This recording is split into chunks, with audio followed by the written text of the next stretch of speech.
Hello, everyone. This is the third to last Latin video for the year. So, congratulations to all of you to making it this far. Sincerely, you guys are really impressing all the teachers. Maintaining your attention span and your diligence through this online experiment really does reflect really well on you guys. Like it's hard to try to learn from these videos. I imagine, and you guys are crushing it. So good job, you made it this far. Let's finish strong. All right, so I really threw you guys to the wolves with those lectiones on Wednesday, and I guess maybe today too. Chapter 24 is very hard for my ninth graders. You guys are getting a look at what lies ahead, and maybe you're glad that you're not going to have to continue on this path next year. But eighth graders, this is a glimpse of the kind of fun we'll be having next year. And I actually really do mean that. All kinds of crazy grammatical hijinks are going to be going on next year. But anyway, let me just run through these participles again real quick. Maybe it actually was effective to look at another kind of video going over these like you did on Wednesday. But let's just real quick, these participles, we have four of them. They are kind of confusing when you're first encountering them, but they're actually kind of fun to work with. First, we have this present active participle. And the big thing to look for there is this ns or nt sequence of letters towards the end of what looks like it's the stem of the second principal part. So from kuro, kurara, which is like to run, we just get kurins. So that's the nominative singular, but in the genitive it's like intis, kurintis, and that makes me think of like the actual word present, right? Okay, so this is present active, so it just means like verbing, just verbing, but it's functioning like an adjective, right? That's the whole thing with participles. It's like verbs pretending to be like adjectives, and we do this in English, right? Like a participle is a thing in English too. I can verb something. I can teach a student, or the student is taught, and now teach has become an adjective. That's all this is. So, or in this case, it'd be like the teaching teacher taught the student, taught the direct object. Anyway, Currens Weir est Wort is there at the bottom. The running man, Currens Weir, is brave. That's all that is. Yep, this one is coming from the second principal part. It's the only one of these to do that. Okay, moving right along. Second of four, we have the perfect passive participle. Now, this is maybe the easiest one because we basically already kind of learned how these work when we learned the perfect passive verbs back in chapter 18. It's that same exact form. It's just that it will not have a sum essay buddy right next to it, making it a perfect passive verb. It'll be fully doing the whole participle thing, which is just basically being a straight up adjective, maybe in the most straightforward way out of all of these. So octus we're taking the fourth principal part. So this is coming from the fourth principal part of ago agra egi octum.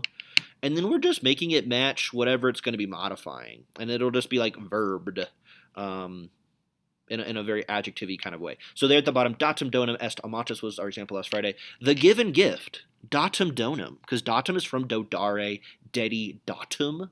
So datum donum est amatum. The given gift is loved, is verbed. In this case, given and loved are technically adjectives, but they're coming from verbs that we got all the way back in chapter 1. Isn't that crazy?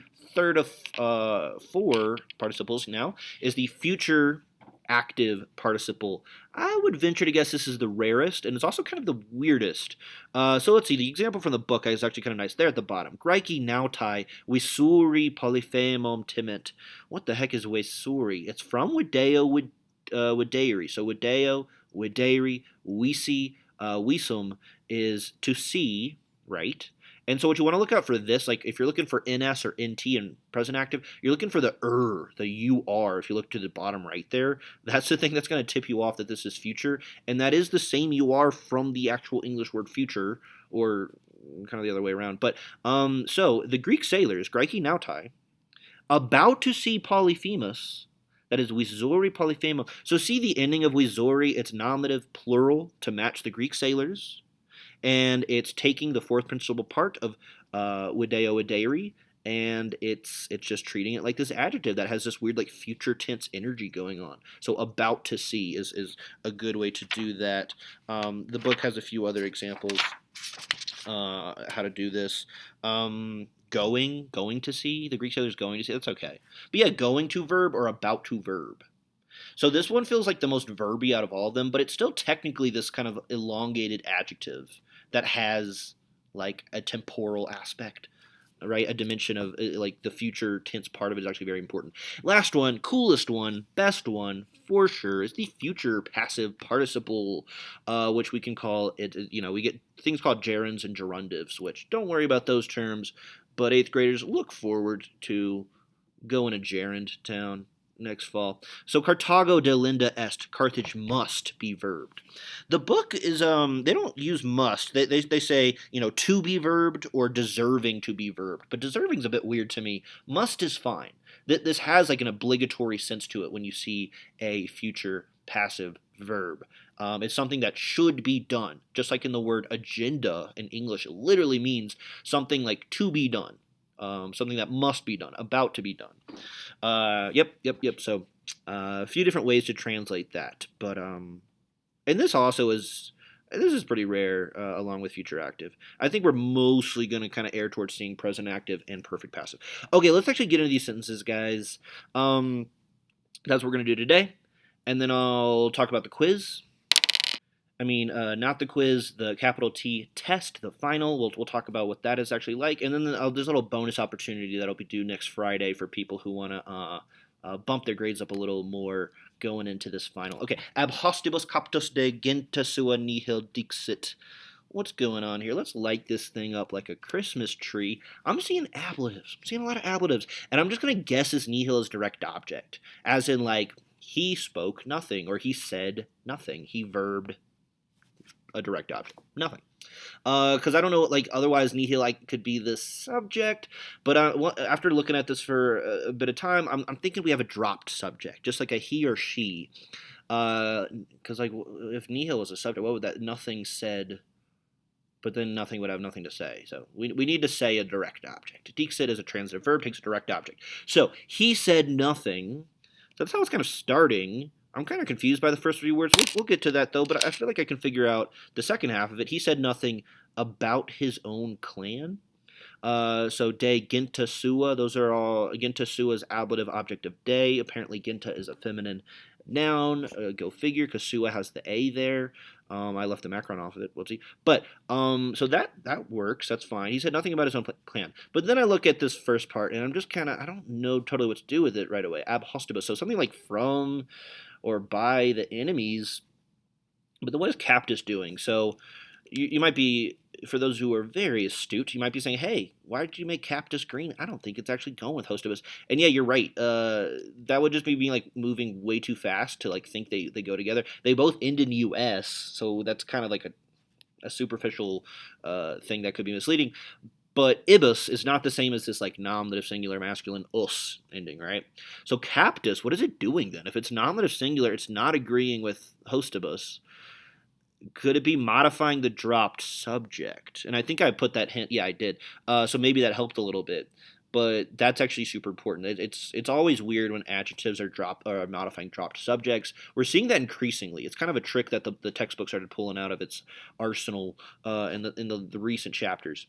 So something about like he said nothing about his own clan. So it's like he captured, or like he having been captured. But let's just like kind of take it the way that it's ordered here. So captured by the enemy. There we go. He said nothing about his own clan. So this is a perfect passive participle from capio, capere, to capture. It's the verb to capture treated like an adjective, and that's actually not weird. It's just weird maybe that it's modifying a drop subject. But yeah, yep. So you're just going to translate these as like verbed. You can translate as like having been verbed, but you don't really need to. That sounds, I guess that sounds okay here, actually. Having been captured by the enemy. Yeah, I actually kind of like that. Having been captured by the enemy, or just captured by the enemy, he said nothing about his own clan. So ab hostibus is actually the ablative of agent, okay? Because captus, it does count as a passive verb, so we get an ablative of agent. That's what it's doing. It's not like from the enemies. It's not an ablative of place where. Okay. This one, straight up bad sentence. Not good. One of these five will show up on the final. This one will not. So I guess it's like one of four. But this one is just brutal. It's no good. I don't like it. Aliquem dona semper petitum non diligo. I mean, I'll just divulge you guys. This is the first time I used the answer key this whole year. There's just too many accusatives. As you can see, I've already made them red. But so aliquem? You guys have no right to know much about what's going on with that pronoun. It means like someone or somebody. It is accusative. Hopefully, maybe that looks kind of like something that's third declension accusative, but I do not blame you if you just like didn't know what to do with that very much. Potentum, I guess, is going with that, right? And then dona is also can also be accusative, and it can't be the subject because it's from donum, doni, but it's like plural accusative, whereas aliquem and potentum are singular. So we just get like an accusative overload here, and it's just really hard to figure out what to take first, what to verb first. So non-deligo, that's the only easy part. I do not love, I do not esteem, and then this is here we go. Like I won't spend too much time on this one because I don't like it. I do not love someone always semper, patentum seeking present active another direct object. So yeah, it's like this weird tiered direct object thing that I feel like the word order, like I don't think Virgil would write this sentence this way, but what do I know? Okay, so this is present active. That is the one thing that is, I guess, notable. And so petitum is from this. We got that pretty recently, right? Peto, petera, to seek. Yeah, we get that this chapter. So that's another thing that's adding on to the difficulty. Is two of these words are brand new. But that is present active. So it's the verb to seek, but it's going to be present active and it's going to kind of behave like an adjective. So it's like I do not love someone who's always verbing a direct object. In this case it's the gifts. All right, that's present active. Let's just move on and act like that sentence is a typo. Like if the dono is ablative, I feel like I don't know. Okay, ad ludum tuum filium meum docendum misi. This one is a better sentence. All right, but I am seeing a bunch of accusatives. Like, is all of this just an object of ad? Because ad does take an accusative, right? So, but that's like too much, right? To school, to your school, son, my something taught, having been taught. It's too much, right? So maybe it's like we have like ludum is the object of ad, like to school, and then the rest of that is like just a direct object. So misi, that part is easy. It's first person singular, perfect of mito mitra to send. So I have sent, but then it's like we run to so I have sent. The sun can't be yours and mine. We can't have tuum and mine. So I color coded those wrong. I'm purposely trying to emulate what an actual thought process might be like when translating.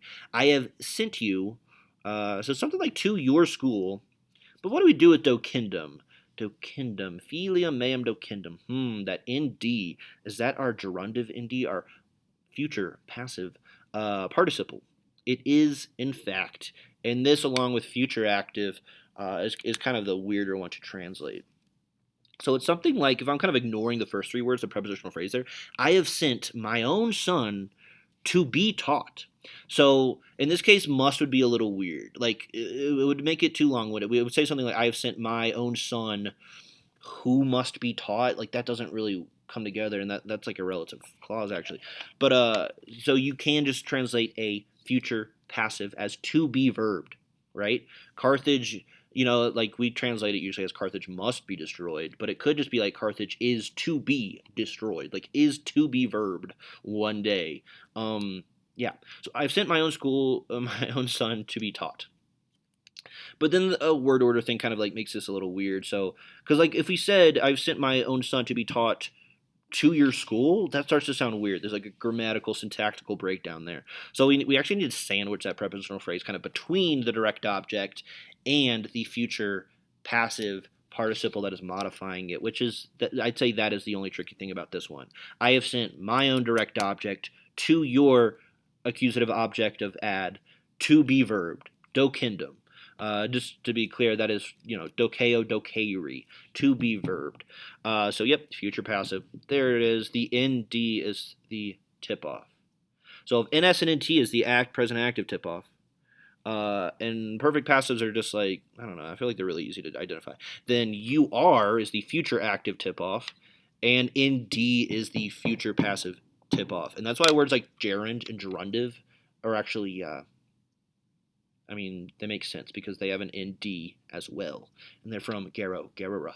It's like to be managed. Okay, his in city east teriti vitam miserum sine spe vivemos. Okay, two more. These were the ones you guys did today. Hopefully they went well. Hopefully no one is falling asleep at this point. I just accidentally knocked my pointer against the computer. It's probably really loud when I do things like that. Sorry. If I ever have to teach online again, I'm gonna bust out my mic and get some proper audio quality. All right. So I'm seeing an ablet with Heath and Sid East. Teriti frightens me. Okay, pun intended. I don't know what's going on with it. It's something weird. I'm not sure. We're gonna have to talk about that. But we Tom Miserum, that's definitely a direct object, or accusative at least. And then sine spe, that's just without hope. That's another little ablative phrase. And then vivemos, like we live. Viva vivere? That's we will live. Okay, cool. We will live. That's our verb here. So what is going on with teriti? It looks like a verb we got in chapter 1, but there's something weird going on with it. So it is from terreo, terreri, terui, territum. But I literally did. I looked at the dictionary entry for teriti just to kind of like feel confident about what's going on there. So this turns out it's just a perfect passive participle. That long I is like a nominative plural, like masculine ending on the end of the fourth principal part of this verb, terreo, terreri, terui, territum. So when you look at the verbal dictionary entries, they usually automatically already put the fourth principal part in just like a neuter second declension nominative ending, but it can be any of the first or second declension endings, and it needs to reflect the case number and gender of the subject, which in this case is we, which I guess it's a masculine nominative we. So this is going to be something like having been frightened. Having been frightened. Perfect passive, right? Having been verbed. Or just straight up verbed is fine. Okay. And is this... The way this is all going to come together, honestly, is if... I'll just say it's doing the same thing as it was in number 1. Where it's modifying a dropped... Well, not so much a dropped subject. The subject is we, because vivemos, right? So it's going to be like we... having been verbed, okay? But let's translate kind of like the main clause part of it. So we will, I'll add will in post, maybe not, I don't know. We will live a direct object, a wretched life, without hope. That's not the same shade of green. Oh well. We will live a wretched life without hope. And then the first 3 words would be like, they do want to go at the beginning, honestly. But so like frightened by these plots, because it'd be weird to go at the end. So yes, like having been frightened, having been verbed by these plots. It's an ablative of means there. We, the green W for some reason, we live a direct object without hope.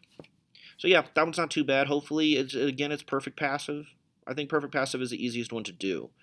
Really, in general, present active and perfect passive feel like easy. It's just like verbing or verbed, It's the future ones that are kind of just like next level. All right, numerus quinque fidem habentibus nihil est incertum. We draw towards an end for this video today. Let's hang in there for one more. Fidem looks very accusative, and then that's like about it going on here. Habentibus is present active because I see an NT in the middle of it, and it's just coming from habeo, haberi, to have. Okay, so this first part's going to be like having faith, and then nothing is uncertain. Whoops. Nothing is uncertain. Yep, that's it. This is present active again, right? Look down at that chart down below. We're just taking habeo, haberi, the second principal part of it, so haberi, and then we like drop off the re, and we add this ntibus, which should look like a third declension ablative or dative. Why is it ablative? Wait. By having faith? Oh. So by having faith, this is actually like an ablative of means. That's kind of cool. That's neat. I'm not going to pick that one either. Okay, final logistics. As in the logistics for the final. We're going to focus on chapter 20 to 24. We kind of got up around... Well, what was it? Anyway, there's... I'm scaling things back a little bit. Normally we maybe would do a fifth or sixth chapter, because everything starts to get really kind of a heightened level around chapter 17. But we cover those pretty well before the big sick, as it were. 5 translations pulled from 10 lectiones. I will show you those on Monday, and there will be like a document with all of them typed up. So basically, I'm going to pick one of the 4 lectiones we went over in this video today that I said I would be drawing from and that I don't dislike. And then I'll pick about 3 lectiones each from 20, 21, and 22. So yeah, we have a 4-chapter wide scope. 20, 21, 22, 23. And 23 is this newest one. I will really ease up on the vocab. I mean, literally the only thing that's going to be coming from this last chapter is one of these lectiones. I'm not even going to so much as like... I mean, we'll see. There's going to be some multiple choice questions that might deal with participles a little bit, but it's really just going to be that, and I'm not going to be worrying about the vocab for this chapter too much. Or really even like the technical terms too much outside of what might show up in multiple choice. Okay, so that'll be more clear on Monday. I figure no one's actually going to study this weekend, but if you're like, hey, you know what, I really want that list of lectiones right now so I can start mastering them, because it's 10, so you want to know those 10 inside and out. Anyway, just email me and I can get it to you earlier, but Monday morning at the latest. And then 2 spot translations, focusing on vocab from 20 to 23, and I will gloss heavily words that are outside of that. The key with these spot translations, guys, is really just to try. The people who end up losing points on spot translations are the people who don't try. And I know you might be thinking, well, sometimes I just like literally don't know any of the words, but I'm telling you, I'm going to gloss very heavily. Sometimes it seems like people just don't even see the glossed words or something. So I'll give you the vocab. I want to see you try your best with the grammar in the case of those. And there's going to be 25 multi-choice, 20 of which will be given to you wholesale next week. So that's always the easiest part of the final, right? It kind of just like bolsters the content in the final a little bit, but it also is like a way for people who struggle with translations to scoop up some delicious points. And there's a bonus option as well. If you are wanting to increase your grade going into the final, simply translate the first 7 of the Sententii Antiqui on page 180. That is for the last chapter. I think it'd almost be like too mean to make you do it for chapter 23, this new chapter, since it is getting full hard mode now. But yeah, just do those by next Friday. Yep. And I'll have some kind of equation where I bump up your grade in relation to that. I need to be able to make sure that it is your translation, and that it is not necessarily perfect because of that, and I have my ways for finding out if people are being less than honest. Okay, but anyway, yeah, so do that, and it could bump you up a whole letter grade. Like, I'm going to skew towards, like, just barely a whole letter grade, potentially. Like, maybe not, quite a whole, 10 percentage points, because that would be a lot, but it'll be some kind of, curve that will kind of bump you up to the next plateau. Looking ahead towards summer, we'll go over half of the multi-choice on Monday, the first half, and we'll do kind of like a quick little summary of chapter 2021. And I might even throw in a quick recap of 17 through 19, since I love those chapters. On Wednesday, we'll go over the other half of the multi-choice, and we'll review 22 and 23. Mostly just 22. Again, 23, we've done this before. It's like the last chapter we get to before the final. It's like we dip our toes in that chapter a little bit, but we don't quite have time to jump all the way in. Yeah, also, I normally would have given you guys a full declension quiz of all 5 declensions, but for the life of me, I can't figure out how to format that in the Google Docs in a way that would be remotely legible. So we're going to hold off. 9th graders, you guys are lucky there, but 8th graders, we're probably going to start off the year with a full declension quiz. Which is, that just sounds really fun. Okay, so, and then the Wednesday after that, you're going to do the final. So 8th and 9th grade, y'all are taking the Latin final. That is your only final for that day, and it's going to be on Wednesday, and you're going to do really good. So yeah, hang in there, guys. Let's finish strong. Don't peter out now. It'd be kind of a waste of all the hard work you guys have put in up to this point. Yeah, literally, I'm recording this on a Thursday, so we got 7 days of class. Technically, it's really only 2. 2 class days after today, and then finals. All right, guys, I will talk to you on Monday. Good luck with everything. Feel free to email me if you have any questions, concerns, comments, and have a good weekend.